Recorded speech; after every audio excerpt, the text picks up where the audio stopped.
بعدني مخلص دوام. اليوم تأخر كتير الوقت. أنا كنت المفروض أخلص دوامي من ساعتين، أخرنا اليوم. والأيام اللي مثل هيك اللي كتير مزعج، عشان كان عندي خطة تمرين وأشياء خارج عن يعني السيطرة. بس بحس إنه أنا لازم أتواصل معهم، يعني أخبرهم إنه خلص أنا على الوقت لازم أطلع، خصوصا هالأيام عشان خلص في بطولة وما بقدر. دائما حيكون في شغل، دائما حيكون في أشياء مطلوبة، دائما أشياء مهمة، بس ما في شيء بيستاهل إنه نسهر فيها. انا هذا اللي بشوفه. قد ما كان، قد ما هني بفكروا انه هيدا مهم وهيدا لازم نخلصه، بالاخير هيدا مش شيء كتير مهم بالنسبه لي. فبالعاده الاشي اللي مثل هيك بتخرب لي مزاجي، انه يا الله كان عندي تمرين اليوم وما رح اقدر اتمرن اليوم عشان تاخر كتير الوقت، وما اكلت زي الناس اليوم. طول الوقت قاعد على المكتب مش قادر اسوي شيء، حتى ما اكلت الا من الصبح، ما اكلت الا وجبه ونص تقريبا. اخذت وجبه وشويه بروتين ندى عشان اسكت نفسي. بس من هلا لاخر لا يوم البطوله لازم يخلص الدوام، انا اوت. باقي شغل بنشوفه اليوم اللي بعده، مش مشكله، عشان لازم خلص في اولويات لازم اخلصها. انا لازم اثبتها، التمرين بالوقت الفلاني، النوم بالوقت الفلاني، الاكل بالوقت الفلاني. هذه الاشياء كثير مهمه تكون منظمه، خصوصا اذا في بطوله، عشان لو ما في نظام ما راح اشوف التطور اللي بدي اياه، وما راح اشوف، ما راح اجيب النتيجه اللي بدي اياها يوم البطوله. اليوم خلص حناخذه راحه غصب عنا. اصلا على كل الاحوال هلا انا حكيت مع محمود، انا هلا عنده اصلا محمود، اسوي جلسه علاج طبيعي عشان نشوف موضوع كتفي. من هناك بعدين بفكر اروح امشي اتعشى، بعدين اروح امشي بالممشى اكمل خطواتي واشوف شغلي اللي باقي، وبكره نرجع للدوام وللكرف وللأرض. اتفقت مع محمود انه ان شاء الله تقريبا بشكل اسبوعي بس بدي اعمل زي الفولو اب كده، تشيك اب، نتاكد. هو صح في الم خفيف بالكتف بس عم يتحسن الحمد لله. فاليوم نسوي سمين صيانه دوريه هيك، اغير الزيت ايوه. عجبني معاملة الجسم ومعاملة السيارة، سيارة دورية. نحن والله شوف صراحه، لو نحن كشباب بنعامل جسمنا مثل ما بنعامل سياراتنا كل امورنا تمام. صح.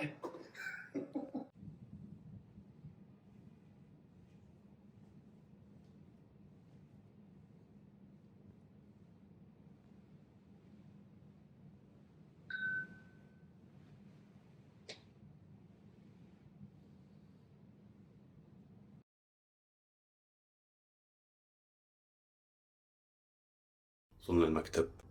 والله اليوم حيكون يوم طويل شغل، الله يعين. خلصنا دوام هلا. هلا نروح للنادي. الصراحة امبارح محمود بحسه كتير افترى بكتفي، وكان يعني بعده مثل كدمات من وراء العلاج امبارح. بس ان شاء الله اليوم بنشوف كيف. اليوم عندي سكوات وبنش بريس، فبنشوف ان شاء الله امورنا. تذكروني في اخبار كتير حلوة عن جزمة افانسس قريب بعدين. امبارح محمود اعطاني كم تمرين لازم اسويهم، وهو واحد تمرين اساسي لازم اسويه كتسخين، واجا بوقته الصراحة عشان نوماد. اللي ما بيعرف نوماد بتوقع انه حاليا اقوى شركة معدات باور ليفتنج بالعالم العربي بدون منازع. فهم ارسلوا لي غير التيشيرتات هذول، صراحة متحمس اني البسهم. بس غير هيك هو موضوعنا اليوم احمال مقاومة من كل المستويات. الاحمر بيكون اخف شيء، الاسود اتقل شيء. لا هذا شكله اخف من الاحمر كمان، في اسود واخضر. حلو. هلا اللي بيفرق هدول، وانا ماني متاكد انه هذا مطاط طبيعي مقارنه بالشركات الثانيه مثل روج، وهدول بيكون اصطناعي شوي، والفعاليه تبعته ولا ما بيضاين مثل ما بيضاين تبع نوماد. هذا مع التجربه حنشوف. بس ليه هذا مهم اليوم؟ عشان واحد من التمارين حستخدم هذه الباند. واحد من التمارين اعطاني اياها محمود، ففرصه انه نستخدم الباند. انا بحب الباند بتمارين مثل الريهاب، تمارين لما تكون راجع من اصابه بيساعدك انك تتمرن تمارين معينه بشده اخف بمدى حركي معين، كثير بيساعد.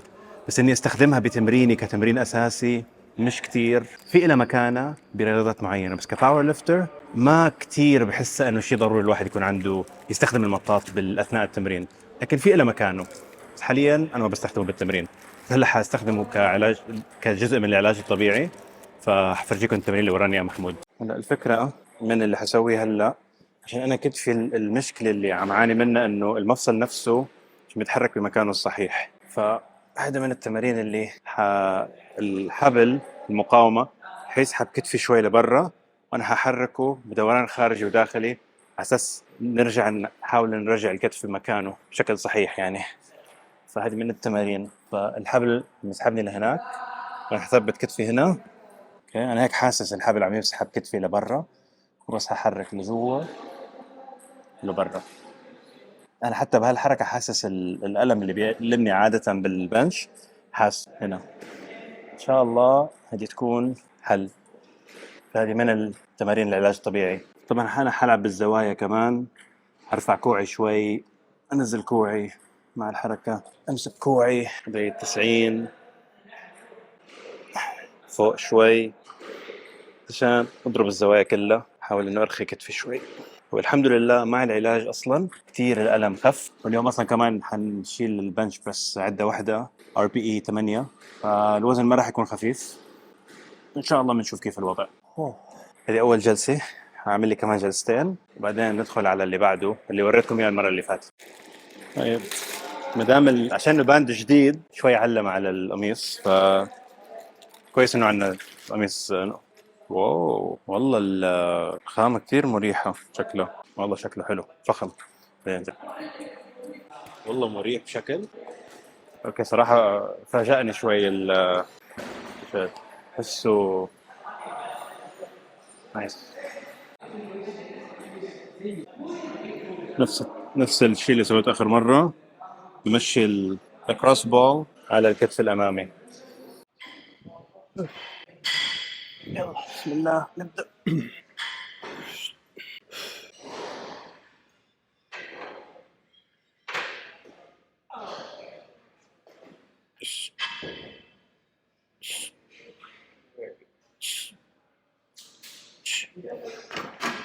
اتفقت أنا وسيف كوتش إنه عشان نقوي الثبات شوي أكثر بالبنش بريس، لما تشغل الأكتاف الخلفية بتساعدك شوي بالثبات أكثر. وأنا يعني من أول عندي مشكلة بالكتف، فتمرين الكتف الخلفي ضف لي إياه قبل البنش، بس أنا شو عم سويه؟ عم سويه بين جلسات التسخين، فبصير الكتف الخلفي حامي وجاهز وقت ما أوصل للجلسة. وحسيت إنه كتير كتير كتير خف الألم آخر مرة لما سويته، فعجبتني الفكرة.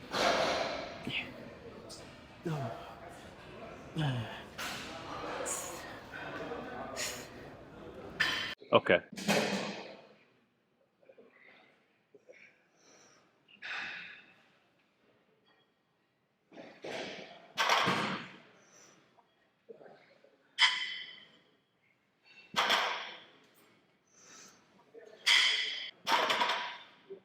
أحسن كتير من آخر مرة. بس ممكن الملاحظة الوحيدة اللي هعطيك إياها، أنت بداية الرفعة البار بعيد عنك. بالسوم هذا بيختلف من السومو والكونفنشن. الكونفنشن بالعاده البار بيكون تقريبا يعني مو عند منتصف القدم، يعني بتصير لما تنزل هنا بيوصل البار. بس بالسومو حاول انه البار يكون قريب منك، يعني انت بتبدا هنا انا شايفك، بعدين لما البار يكون قريب اسهل انك تكون بوضعيه افضل. لما البار بعيد ظهرك حيكون مايل قدام، يعني خليها يعني حاول إنه يكون الباط فوق البار. لو عدى البار حيكون اصعب عليك، بس لما يكون فوق البار بيكون وضعيه افضل. بس لو كان كثير لورا كمان حيكون اصعب، عرفت؟ لازم تلاقي الوسيط، بس فرق كبير عن اخر مره. هذه الوضعيه افضل بكثير كثير. ايه انا قلت له بدي نشوف التكنيك، لازم نصوره على اليوتيوب فصورناه. يلا نشوف الجلسه اللي بعدها. بسم الله.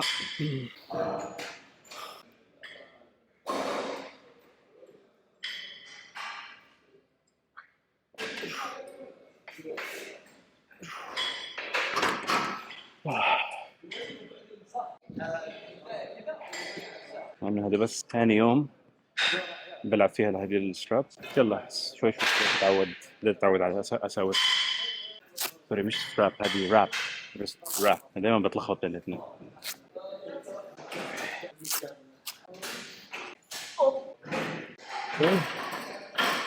140 كيلو، اتوقع هذا حيكون اخر تسخين او قبل اخر تسخين.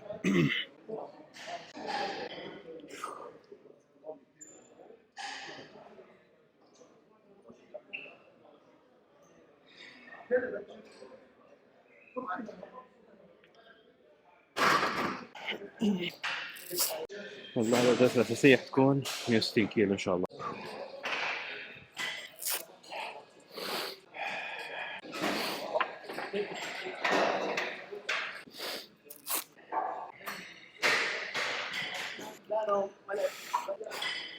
بسم الله.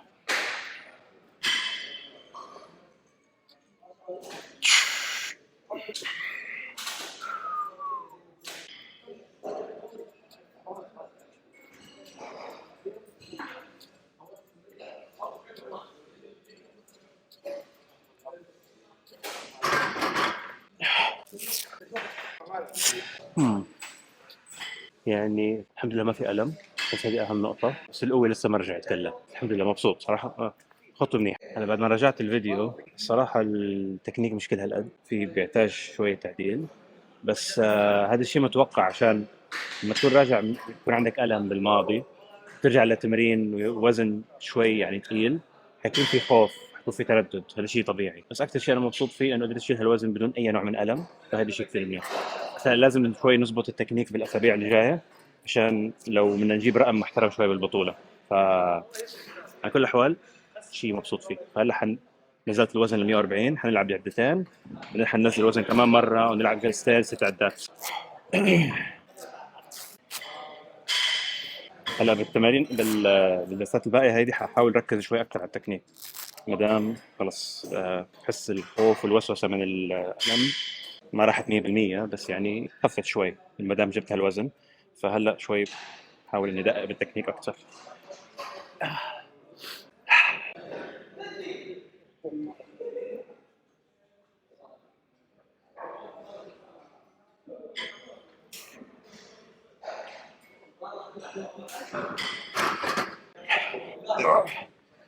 لسه حاسس في تردد، ما بعرف ليه.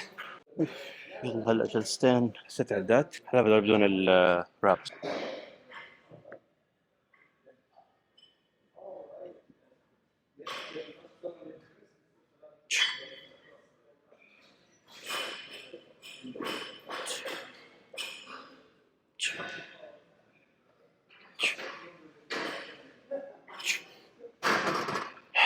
الحمد لله.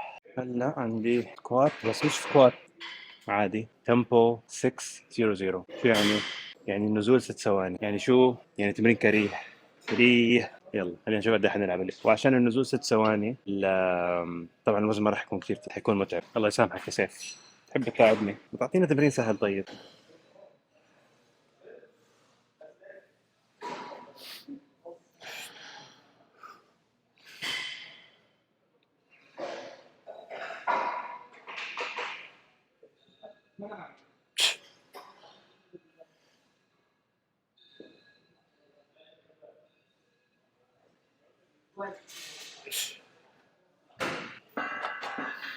يعني 600 مش يعني 6 ثواني يعني تعد ل 6 يعني 1 2 3 6 فوق، يعني تقريبا ما بعرف قد ايه بتطلع ممكن 3 ثواني 3 ثواني شيء، بس متعب والله. هلا عشان وصلت لل 140 كيلو صرت نلبس السليفز.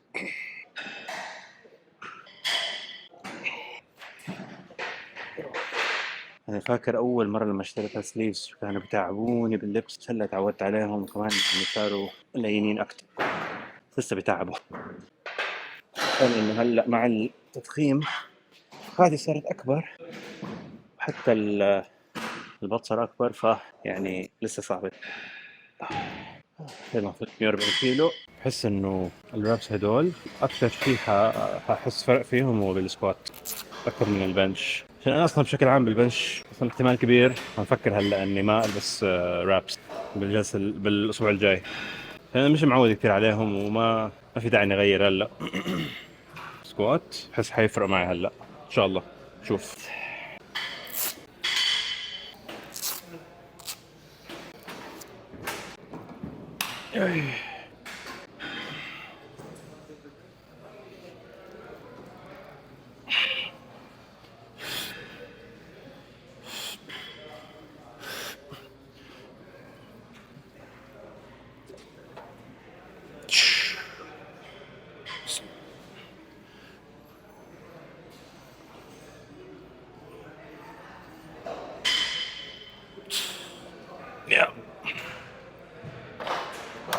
عم بلعب هلا عدي عشان تسخين، بس ما ضيع طاقتي عشان اخر جلسة رئيسية.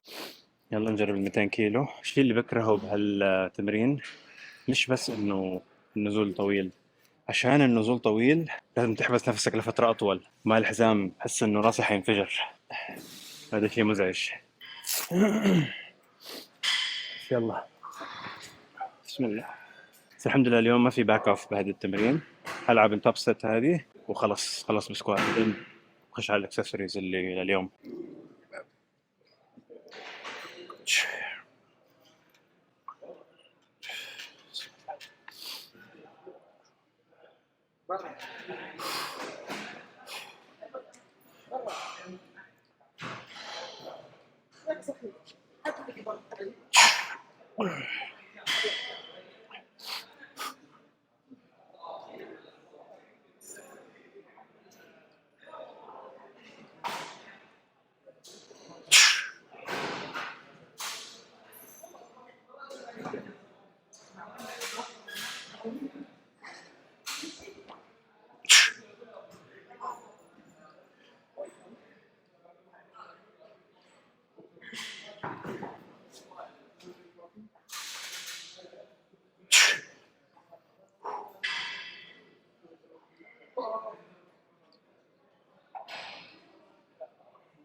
إيه تحس إنه كاهدي.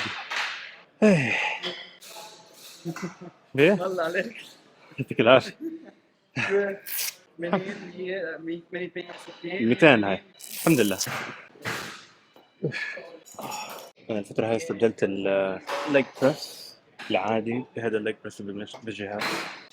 أولا أسهل لازم أركب أوزان، ودائما في زحمة على الجهاز الليج بريس، ودائما في ناس بتحط أوزانها ما بتشيلها، فحسيت هذا بوفر لي وقت شوي، وتقريبا نفس الفكرة إني أشغل رجلي.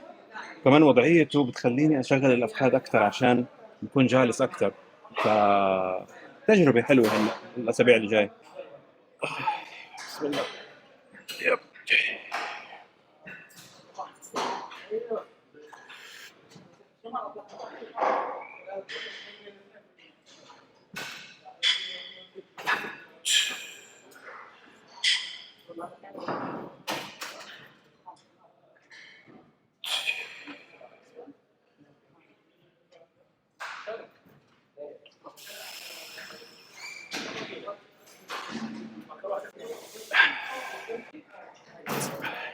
بس في شيء غريب بالجهاز، البداية سهل والمقاومة بتصير أصعب كل ما أوصل للأخير.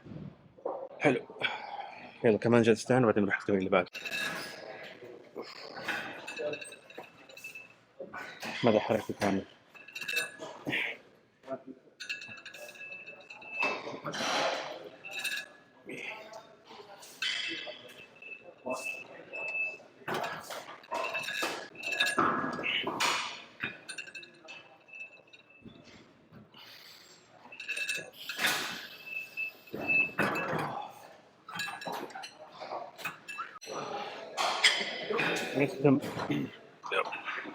نختم تمرين اليوم بالكالز.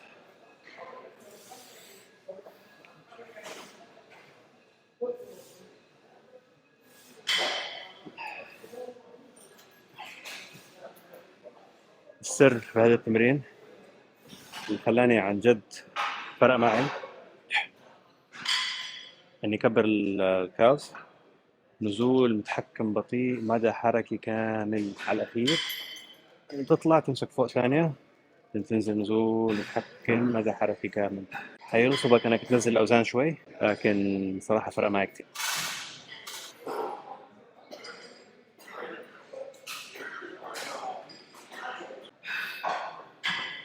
رجعت للبيت هلا بوست ورك اوت بعد ما خلصت تمرين. بروتين ندى حلو، مصدر بروتين مصدر كارب كثير حلو بعد التمرين.